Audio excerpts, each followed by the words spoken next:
அன்பு உறவுகளுக்கு வணக்கங்க. சின்ன ஒரு எஸ்எம்எஸ். உலகத்திலே தலை சிறந்த பணக்காரர் ஒருத்தர் செய்தியாளர்களை சந்திக்கிறாரு.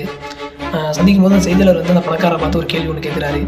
நீங்கள் எப்படி இவ்வளோ பெரிய பணக்காரா நீங்கள், அதுக்கு என்ன காரணம் அப்படின்னு சொல்லிட்டு அந்த செய்தியாளர் வந்து பணக்காரரை பார்த்து கேட்குறாரு. உடனே அந்த பணக்காரர் வந்து ஒரு பிளாங்க் செக் எடுத்து கொடுத்து இதில் நீங்கள் எவ்வளோ வேணால் ஃபில் பண்ணீங்க அப்படின்னு கொடுக்குறாரு.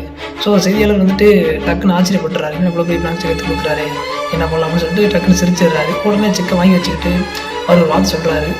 இந்த பிளாங்க் செக்கை நீங்கள் எவ்வளோ வேணால் ஃபில் பண்ணியிருக்க முடியும், 1 கோடி போட்டிருக்கலாம், 1 லட்சம் போட்டிருக்கலாம், 1 ட்ரில்லியன் போட்டிருக்கலாம், 1 மில்லியன் போட்டிருக்கலாம், ஏன்னா அவ்வளோ பணம் என்கிட்ட இருக்குது. இதை ஃபில் பண்ணிங்க அப்படின்னா இதில் வரக்கூடிய பணத்தை வச்சு நீங்கள் மிகப்பெரிய பணக்காரனாக இருக்க முடியும். ஆனால் நீங்கள் என்ன பண்ணல, அதை ஃபில் பண்ணவே இல்லை, சற்று யோசிச்சிங்க. நான் அப்படி கிடையாது.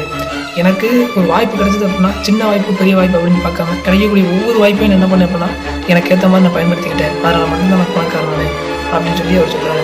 இதில் தெரியக்கூடிய உண்மை என்ன அப்படின்னா நம்மளும் அதே மாதிரி தாங்க. நிறைய பேர் வந்து என்ன செய்யணும் அப்படின்னா ஸ்கூல் படிக்கும்போதே நம்ம ஏன் ஒழுங்காக படிக்கல, அப்பயே படிச்சிருந்தேன் என்ன பண்ணியிருப்பேன் அப்படின்னா நான் ஏதாவது ஒரு நல்ல வேலைக்கு போயிருந்திருப்பேன். இந்த பொண்ணை நான் சரியாக பார்த்துருந்தேன் அப்படின்னா அதை நான் தக்க வச்சுருந்துருப்பேன். அப்பயே தெரிஞ்சிருந்தேன் நான் ஒரு வீடு கட்டி வச்சிருப்பேன். அப்பயே தெரிஞ்சு நான் எழுதி சேர்த்து வச்சிருப்பேன். இந்த மாதிரி நமக்கு வாய்ப்பெல்லாம் அப்பப்போ கிடைக்கும் போது என்ன செய்யறோம்னா தவற விட்டுட்டு பின்னாடி அதை நினச்சி வருத்தப்படுறதுனால இது கிடைக்கப்போது இல்லையாது. ஸோ இதுக்கப்புறம் 2026 அப்படிங்கிறது வரப்போகுது. இதுக்கப்புறம் வரக்கூடிய காலங்களில் உங்களுக்கான வாய்ப்பு சின்ன வாய்ப்பு பெரிய வாய்ப்பு நீங்கள் பார்க்காதீங்க. ஒரு வாய்ப்பு கிடைக்குது அப்படின்னு தெரிஞ்சிச்சுனாலே டக்குன்னு அதை எப்படி பயன்படுத்தலாம் அப்படின்னு சொல்லி யோசிங்க. ஸோ கண்டிப்பாக எல்லாரும் வெற்றி பெற முடியும். பார்த்துக்க.